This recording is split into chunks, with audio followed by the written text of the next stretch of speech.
Nationalist celebrations to inaugurate a major extension of the Suez Canal intended to power an economic turnaround began on Thursday when Egyptian President Abdel Fattah al-Sisi boarded a historic yacht to welcome foreign dignitaries.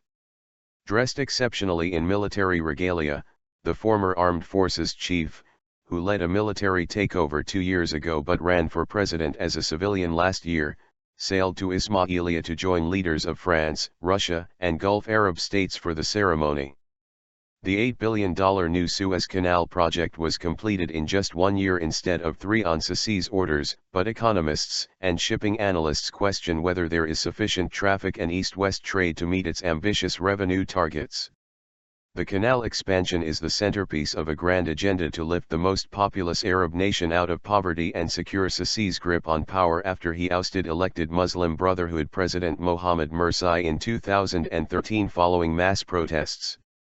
The spectacular inauguration was also intended to strengthen his international standing, with French President François Hollande and Russian Prime Minister Dmitry Medvedev among leaders attending. Sisi set sail with a young boy dressed in military fatigues waving the Egyptian flag at his side aboard the yacht El Marouza, the first ship to pass through the Suez Canal when the waterway was opened in November 1869. Thursday was declared a public holiday. Cairo and other cities were decked out in bunting, with fairy lights hung from the Nile River bridges and banners proclaiming from the mother of the world Egypt to the whole world. Newly delivered French Rafale fighters and US F-16 warplanes staged a flypast, while helicopters flew overhead and naval vessels escorted the yacht in the televised ceremony. The government believes the new Suez Canal and an industrial zone to be developed around it will seal Egypt's deliverance from economic purgatory, to the skepticism of some. The project involved extending a waterway parallel to part of the 19th-century canal connecting the Mediterranean to the Red Sea, as well as deepening and widening the Old Channel, the shortest shipping route between Europe and Asia. The project has been billed as a national accomplishment on par with President Gamal Abdel Nasser's nationalization of the original Suez Canal in 1956 and building of the Aswan Dam. State television broadcast shots of the new canal to the theme of the popular television series Game of Thrones. In Cairo's Tahrir Square, a crowd of about 300 gathered in the square honking horns with the color of the Egyptian flag. "This isn't just for me, it's for my children and grandchildren. This is for the whole world," said 50-year-old Gamal Emin. But not everyone was enthralled. "There isn't anything new to be celebrating.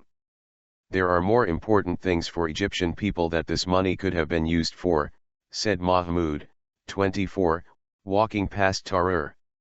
Wishful thinking.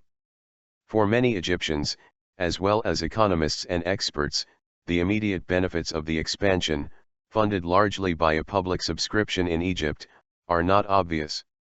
The Suez Canal Authority expects a windfall of additional revenue $13.23 billion in annual revenue by 2023 from just over $5 billion in 2014, with the number of daily vessels rising from 49 to 97 over the same period.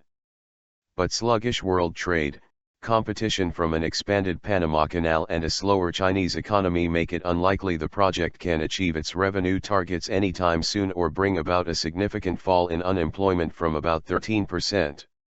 Some economists have branded the projections wishful thinking, especially since Suez Canal revenue growth has failed to keep pace with growth in world trade since 2011.